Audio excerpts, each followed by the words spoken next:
Ay, ako nga pala si Mike A.J. Acosta. Oh, dito ka tamin. Oh, mga kababayan, magandang tanghali po sa inyong lahat. Nandito po ulit tayo kay Nanay Cristina Samson at saka kay Kuya Jimar. So binalikan natin So kahapon po nagbalik din ako sa kanila, ang wala nga lang tao. Yung pala sila nagtrabaho. Nag-construction si Kuya Jimar daw, may kumbaga naka-extra siya. So kaya sila pagpunta ko rito kahapon, wala. So ngayon po, nandito po sila mga kababayan. So ipakita ko ulit sila sa inyo.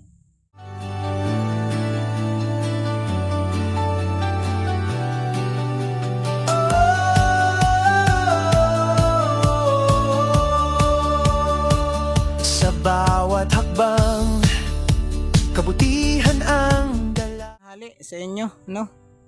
Si Nanay Cristina, no? Tsaka si Kuya Jimar. Kuya Jimar, kumusta naman? Kumusta po kayong dalawa dito? Ayos lang. So tawag dito ay nung nakaraan ako ay nagpunta dito, no? Siguro ay may ilang linggo na ba? May isang linggo na yata mahigit, no? Sobra na. So sila po, si Nanay po yung taga Bicol. Ano? Asan ka nga ulit po sa Bicol? Sa Sorsogon. Tapos si Kuya Jimar, taga rito ka. Kaya ako bumalik dito, Kuya Jimar. So si ate, sabi ko nga sa'yo, yun, wala talagang halos, wala pang nakapansin doon sa video mo. Nasabi mo ay gusto mong, tawag dito, gusto mong makita yung tatay mo, ano. So wala pa pong nakapansin doon. Nagbalik ako dito, may gusto kong itanong kay Kuya Jimar. Kuya Jimar, bato na pangalan. Si Nanay kasi nung nakaraan, di ba, nanawagan ka, sabi mo ay gusto mo makilala yung pamilya mo mala sa Bicol. How many years yan? Ilang taong ka nang hindi nakauwi ng Bicol? Simula pagkabata ka?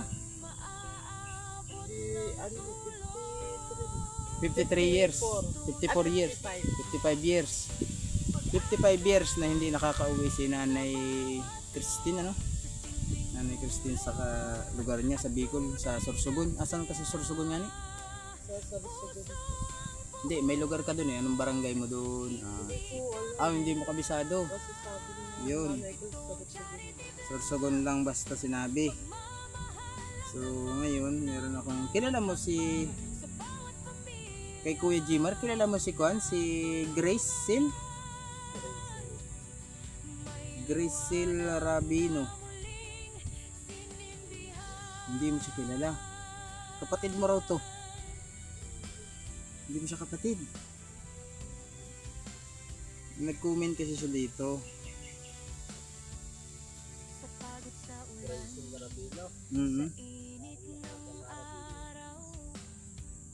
Hindi mo siya kilala. Si John Mark Philip, kilala mo? Hindi din. Lunar? Jan Mark Philip Ronald. Hindi mo siya kilala. Nagsasabi kasi siya dito na kapatid ka daw niya.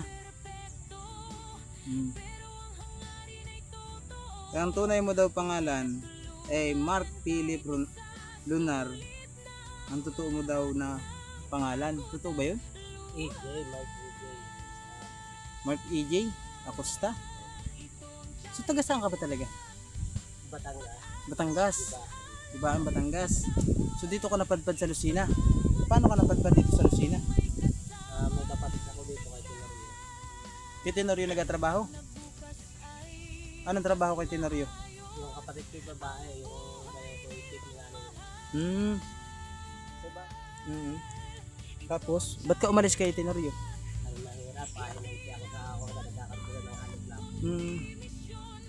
Nag-comment kasi sa akin. Ang sabi niya dito sa comment ko, ano ba yung unang sabi niya dito ay, si Dennis Tenorio.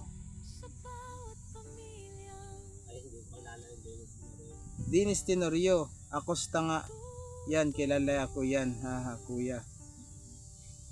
Sabi niya. Tapos dito naman, si Grisel Rabino. Lalayo na Rabino. Taga Acosta yan, di wow. Tapos ito ng isa, ang sabi niya rito. Ano ba to?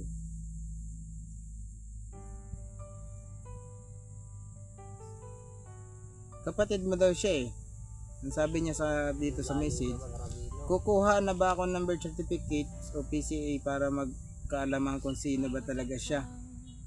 Di ko na siya kapatid kasi iba na apelyido niya na Hindi, itong Lunar. Ano, Janmar. Wala naman ako lalang Janmar eh. Hindi mo siya kilala o so hindi ko alam kung siya ay nag-comment kasi siya dito kaya medyo na kung ako paano sinasabi nilang si Kuya Jan Mark ang pangalan mo ay Kuya J Mark Acosta. Ang totoo mo raw pangalan ay Mark Philip Lunar. May kwan din ako doon ako sa Facebook, Mark Philip Acosta. So kami dalawa na ako. Pero itong si Mark Philip Lunar, hindi mo to kilala. Hindi mo siya kilala, okay. So mga kababayan, ito po yung nag-comment din sa ating kwan. Hindi ko na lang ipakita yung kanyan kasi wala din naman siyang profile. Meron din dito kasing isa pa, itong si John Francis Aransado. Hindi mo rin kilala. Ayun, taga Maynila yun. Taga Maynila yun. Yun yung nasabi ko sa iyo dito sa aking channel. Basta may mahilig sa YouTube. Kaya sabi ko sa iyo, nanay, huwag kang mawala ng pag-asa. Kahit nasa ibang bansa pa yan, pag napanood dito ng anong apelyido mo nga ulit sa tatay? Dalaga ako, Lonceras. Lonceras. Si Ate Christine Lonceras. Sa tatay yun, na apelyido mo. So yun ay taga Bicol. Taga Nubaligtis yan o. Hindi ko ang sabi lang niya dito. Sa Kamaroy. Okay. So kilala mo siya? Tito, hindi Jimar Acosta, name mo. Oh, yun ang sabi niya dito.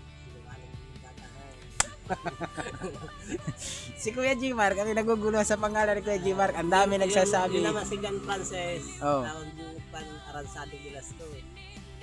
Oh, mga ganito. Aransado. Oh, si John Francis. Aransado Velasco.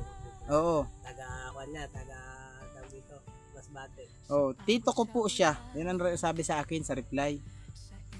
Dito naman si Grace, oo kapatid ko yan, anak ko yun nag-comment si Mark.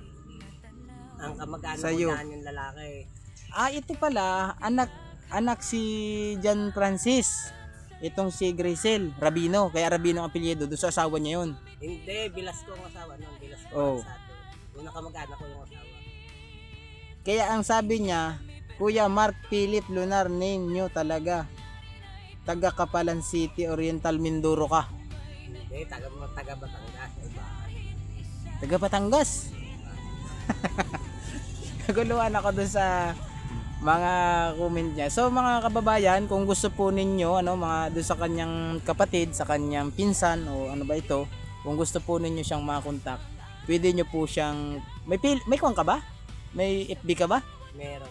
Sige nga, sabihin mo FB mo rito. AJ Acosta. O AJ Acosta, yung kanya pong pangalan. So, yun po kasi mga kamag-anak niya, napanood siya, hindi ko alam kung mga taga saan ito. Sabi nila sa akin, balikan ko daw. At ay sabi kasi sa akin dito ng isa, ni Gracel Rabino, mahirap ipaliwanag, puro problema kami dyan. Kaya hinayaan na lang namin si Tito. Umuwi na sila na mag-asawa sa Mindoro. Oh.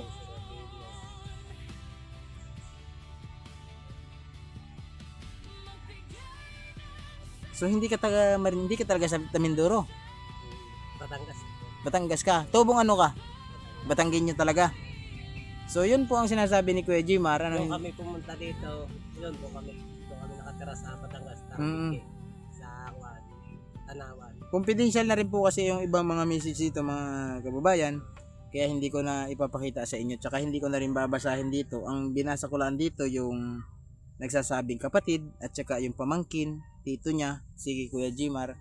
So si Kuya Jimar po, gusto po ninyong makontak mga kababayan. Maraming salamat sa mga comment nyo, sa concern ninyo sa inyong kamag-anak. Ito naman po siya, nakita ko naman po siya yung sitwasyon niya dito. Okay naman. Sabi nga la ay mahirap pero lumalaban sila mag-asawa. kung may nagpapahanap buhay, kumukan sila, pumapasok sila. Tulad kahapon, nasa construction siya. So magkano kinita mo sa construction kahapon? 500 Mm. sa araw. Pero yun nga lang, sabi nga ni Kuya Jmar, ang pangalan talaga niya ay si Kuya Jmar, Mark EJ. ay Mark EJ Acosta. Acosta. Hindi si Mark Philip Lunar. Okay. So kung kayo po ay gusto nyong kausapin si Kuya Jmar, nakakontak mo ba itong mga to? Hindi. Hanapin na lang ang account ko, EJ Acosta. Pero nakakapag-open ka. Nakapag Saan ka nag-open? doon sa aking kaibigan. Marunong kang gumamit ng cellphone. Nanghihiram ka sa kanya, nakakapag-online. So, sa anong araw ka madalas nakakapag-open ng cellphone? Yan, mamayang hapon. O, mamayang hapon. So, ito ay kung mamayang hapon ko pa man itong mai-upload. Bukas pa nila ito mapapanood, ano. So, kay Ma'am Gracel at saka kay Sir John Francis, no, tsaka kay Sir Dennis, ayan po. Siguro po ay hindi ko po masasagot yung mga katanungan ninyo dahil tinanong ko din si Kuya Jmar na ano ba talaga ang totoo niyang pangalan, pero sinasabi niya sa akin ay siya si Kuya Mark EJ Acosta. Mark AJ Acosta. Siya na po mismo nagsabi ha. Yun po ang talagang totoong pangalan niya. May birth certificate ka bang hawak ngayon? Wala. Si yun po yung ating sa kagustuhan ko pong masagot yung inyong mga tanong. Yun ang mahirap, ano. Hindi ko alam kung anong mga naging problema ninyo noon. Ano kung mga naging problema niyo dati nung magkakasama kayo. Pero itong mga kapatid mo ito, si Ma'am Grace, Hindi ko naman kapatid yan. hindi mo siya kapatid. Hindi ko nga kilala, Rabino eh. Oh, hindi mo siya Rabino.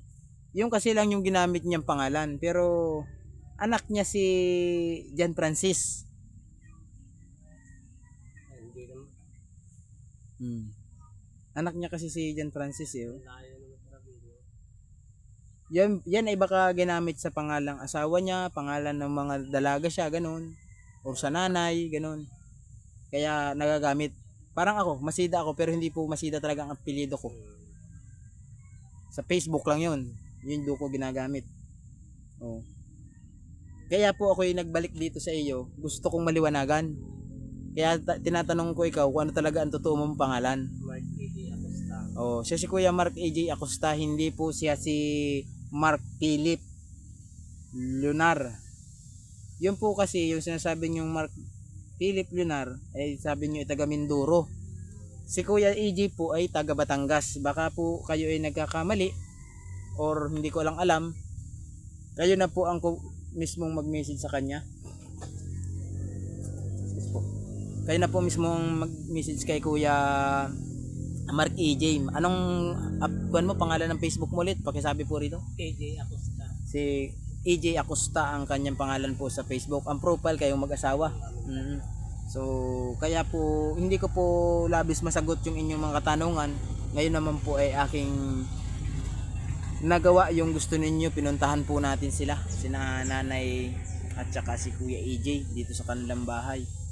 So, gaya po nung aking dinadala, nanay, meron po ulit akong dala para sa inyo. Bigas. Si nanay naman, si Nanay Christine, sabi ko nga sa iyo, kung si Kuya AJ nga, napakalalayo ng umangking kamag-anak. Huwag kang mawawala ng pag-asa. Nandyan pa tayo. Ano? Taga Manila pa. Oh, taga Manila. Pero alam mong taga Manila, ano? Oh. Ba't mo alam ng taga Manila kung hindi mo siya kakilala? Ay, Aransado. Yung Aransado.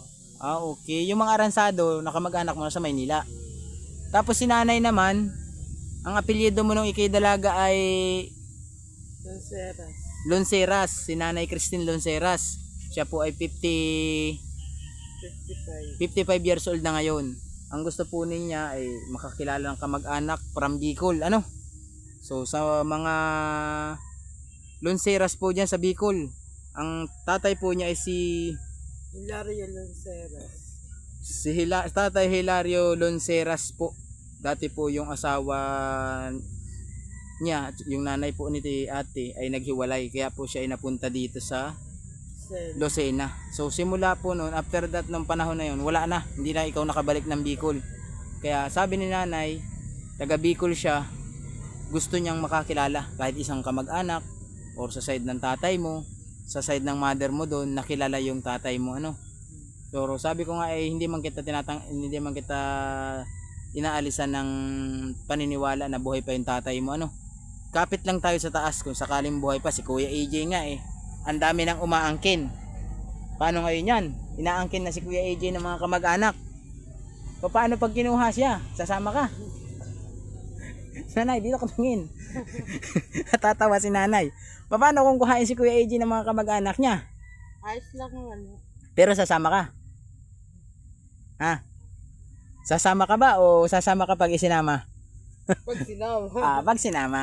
Isasama mo siya Kuya AJ kung sakali. Isasama ka naman pala ni Kuya AJ. Hindi ka naman pala iiwanan.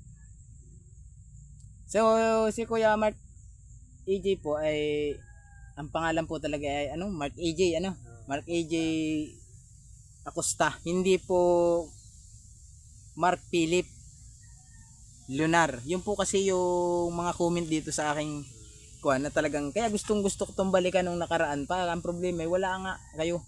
Hindi ko kayo maabot-abutan. So saglit lang po, may kukunin po ulit tayo mga kababayan para sa kanila na tindala. Yun po ay grocery at saka bigas ulit.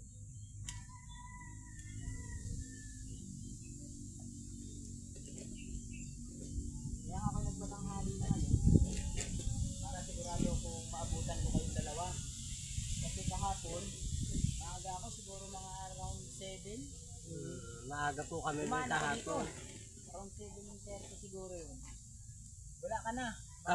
Kami po yung umalis kahapon ng mga alas 6. Hindi nga tayo mag-aabot. Tapos bumalik ako ng bandang hapon ulit, mga alas 5. Ay, mga alas 5 pala. Mga alas 12 ng tanghali. Bumalik kayo. Ng tanghalian. Pakain din. Pakain kayo doon, kaya hindi na kayo bumalik. Yun, kaya yan mga kababayan. Meron po ulit tayong dalang kon sa kanila, grocery at saka para sa kanila at mag-asawa. May bigas pa ba kayo? Yung bigay pa po ninyo. Yung bigay ko pa. Matipid kayo magsaing, no? Ilang litsi yung nasaing nyo maghapon? 2 baso lang po. 2 baso, maghapon na yun. Tapos yung pang-ulam ninyo, may nakita akong ulam na tubo pa nga lang. Labong, pero masarap yan Okay lang naman pagkukuhain ninyo mga ganyan. Pinadadami pa po. Pinadadami pa. Okay. Pagbisan. Paisasan na ako. Pero anong masasabi mo ron sa mga kung kayo sa iyo ko AJ, yung mga sasabing ikaw daw si Mark Philip Lunar, anong masasabi mo ron? Dito ka tingin. Thank you din. Oo. Po kami din. Anong masasabi mo sa kanila? Thank you sa comment. Thank you sa comment. Pero sabihin mo sa kanila na ikaw ay si ganito. Ay ako nga pala si Mark AJ Acosta. Dito ka tingin. Hindi po Hindi po si Mark na ginagayon yung si Mark Philip Lunar. Ang totoo mo pong pangalan ay si Mark AJ Acosta. Mark AJ Acosta. Okay po, yung mga kababayan nilinaw po natin yung pangalan niya kasi sabi nila taga Mindoro si Mark Philip. Si Kuya Mark AJ taga Batangas po, tubong Batangas daw po siya. Kung gusto po ninyong makausap siya ng personal, pwede naman po natin. Kakausapin mo ba sila kung sakaling tumawag? Pwede. Pwede. Tapos Doon na lang sa aking account yung AJ Acosta. Okay. Sa AJ Acosta, pwede daw nyo po siyang kontakin na talagang itatanggi daw po niyang hindi po siya si Mark Philip. Siya po si Mark AJ Acosta. So, pasensya na po kayo, ma'am, sir, kung yung comment ninyo ay ngayon ko lang napagbigyan. Ngayon lang talaga ko lang nahuli ulit itong mag-asawa. Ito pong mag-asawang ito talaga layas ata to. Lagi nag-date. Laging nagde-date daw sila, kaya laging wala dito sa kanilang bahay. Kahapon po ako yung 2 beses dumaan dito sa kanila, wala, hindi ko pa rin naabutan. Alas 7 siguro, around 7 tanghali, dumaan ako, wala pa rin. Sabi ko, asan kaya yun? Yung pala nag-extra sila ng hanap buhay dito daw sa labasan, construction. So, kaya ako po sila binalikan dahil nga po may mga nabasa akong comment na hindi po Mark AJ ang pangalan daw ni Kuya AJ, kung hindi ay Mark Philip Lunar. So, kung sino po si nakakilala sa Mark Philip Lunar na yan, Ang sinasabi lang po ni Kuya AJ, hindi Mark AJ Acosta. So, yun mga kababayan, hindi ko na rin pahabain yung ating video at nakausap din naman natin at nagbigay din naman na si Kuya AJ ng kanyang side na hindi daw po talaga siya si Mark Philip Lunar. Kung hindi, ang pangalan po daw niya ay Mark AJ Acosta. May nakakilala din po sa kanya dito sa landing, si Dennis na Tenorio. Kilala mo siya? Hindi ba yun tauhan kay Tenorio dun? Hindi. Baka kapatid ni Kapitan. So, hindi ko po alam kung sinda Kuya ay dito ko lang po din lang naman nakapanayam sa pagganitong interview ko sa kanila sa pagbibigay ko ng tulong kaya ako po sila nakilala. So, sa pamamagitan po ng ating programa na YouTube channel, yan po, may umakong kamag-anak kay Kuya EJ at kay nanay po, yun po ang gustong gusto nating mabigyan na may umakong kamag-anak na sana ay makarating yung ating video sa kasulok-sulukan ng Bicol. So meron po tayong nakakapanood sa mga taga Bicol pero siguro hindi pamilyar dun sa inyong apelyido. Hindi ko alam, hindi mo kasi alam kung saan kang parte sa Bicol, sa Sorsogon, So kasi po maliit pa po si nanay daw nung umalis doon, almost 54 years na ngayon. Hindi siya nakakauwi. So ibig sabihin, nung umalis ka doon ay wala ka pang alam. Hindi mo pa alam ang itsura. Hindi mo pa alam ang itsura ng bulkan. No. Hindi pa alam ni nanay Maliit pa po yata. kung anong itsura ng bulkan. Papanganak lang ho sa akin. Oo. Grabe, no? Isipin mong 54 years na wala siyang uwi-uwi. So halos ay mag-isang taon pa lang siya. Noong time na yun, Hindi. Kapapanganak lang sa Kapapanganak pa lang. Ilan taon ka na ngayon ba? 55 na. 55. So almost ka na. Almost pa 1 year siguro. Noong time yun kasi 54 years eh. Kasi dapat pasok pa yun sa 55 years, kung isang linggo ka pa lang, 55 years na hindi ka umuwi ng kuan. Kasi isang linggo ka pa lang pinanganak nung time na yun. So kahit yung bulkang mayon hindi pa alam ni nanay kung itsura. Baka umalis ka yung albay, nakalutang pa yung simbahan. Ay ngayon yung simbahan ay lumubog na eh. O anong 19 lumubog yung simbahan na yun? Baka yung 1960, 1950, ganun. Hindi ko rin alam kung anong taon lumubog kasi yung simbahan eh. So basta ganun po si nanay katagal na hindi nakauwi ng Bicol, bagong panganak pa daw siya, nandalhin siya dito. So maraming salamat po sa mga naging comment, sa mga binasa kong comment. Ayan, binalikan po natin sila mag-asawa sa inyong dahil po sa inyong mga sides na comment. So gayon nga po ay hindi po tayo sure kung siya po yung hinahanap yung tao na Mark Philip Lunar, pero ang sabi po ni Kuya AJ ay Mark AJ ang kanyang pangalan. So hanggang dito lang po mga kababayan at maraming salamat ulit sa inyong lahat. God bless po. At sa akin po mga sponsor, kay Ma'am Charma, kay Ma'am Amabela, kay Ma'am Tintin, kay Ma'am Leticia, kay Ma'am Touch, kay Ma'am Taker, kay Ate G, maraming salamat po. At sa mga darating pang sponsor, secret sponsor, maraming salamat sa inyo. Sana po ay pagpalain kayo ni Lord. Nawa ay doblehin yung mga blessing na inyong matatamasa sa buhay para mas marami pa tayong matulungan. Hindi lang po yung mga kababayan, pati yung katulad kong small vlogger, na ngayon po ay tuloy-tuloy sa mga ginagawa nating advocacy, ang pagtulong sa ating kababayan. So hanggang dito lang po. God bless sa lahat and bye-bye.